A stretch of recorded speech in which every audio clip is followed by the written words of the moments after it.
Good afternoon, I'm Malcolm Jordan and this is your Midday News Fix for Thursday the 8th of May. A bleak snapshot of staffing at secondary schools as teachers push for better pay. The annual PPTA survey shows more than a third of schools have staff teaching subjects they aren't specialists in. 30% of teaching vacancies had no suitable applicants. President Chris Abercrombie says it's an important time to bargain for better salaries to get people into the profession. And it will also bring back people. There is thousands and thousands of ex-teachers who would want to come back to the classroom if the pay and conditions were right.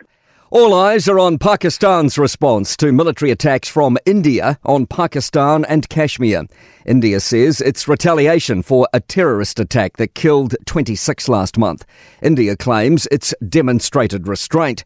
BBC South Asia correspondent Samira Hussain says after reports of artillery shelling, onlookers are nervously waiting to see what Pakistan does next. Now there's a real concern in terms of what Pakistan's response may be to what's just happened.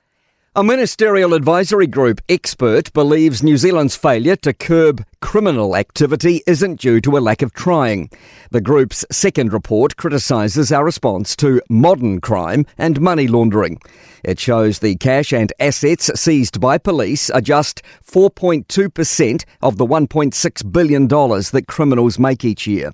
Group chair, lawyer Steve Simon, says police are doing an excellent job but need more tools. By international standards, that 4.2% is actually very good. It's just not good enough to move the dial to disrupt organised crime.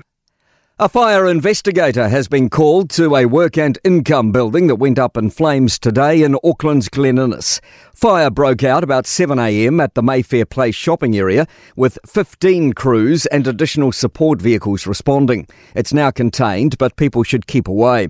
The ministry says no clients were inside at the time and staff are safe. Meanwhile, firefighters have gathered outside Parliament today presenting a petition demanding changes to ACC laws for volunteers. Those who develop a long-term illness from the work aren't covered.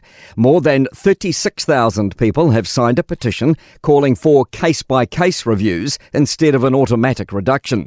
United Fire Brigades Association Chair Peter Dunn says it would stop volunteers being detrimentally affected by serving. The paid firefighters and the volunteers are doing the same work in those situations, and the ACC should treat them both equally. Much of the country is again in the firing line for severe weather. In the South Island, orange rain warnings today and tomorrow include Fiordland, Otago and South Canterbury headwaters and the Westland Ranges. In the north, orange warnings apply to Mount Taranaki, Tongariro National Park, Bay of Plenty and Northland tomorrow. Black smoke has poured from the chimney of the Sistine Chapel, signalling the first unsuccessful vote for a new pope. To sport. Paris Saint-Germain have beaten Arsenal 2-1 on the night and 3-1 on aggregate to advance to the Champions League football decider against Inter Milan on June 1 in Munich. Stars midfielder Simone Nathan will miss the start of netball's ANZ Premiership after straining the medial collateral ligament in her left knee. And the Lions rugby squad to tour Australia will be named tomorrow in London, with Maro Itoje expected to become the first Englishman to earn the captaincy since Martin Johnson in 2001. I'm Malcolm Jordan. That's your latest news fix. We'll be back with the next update at 5 p.m. from the Newstalk ZB newsroom.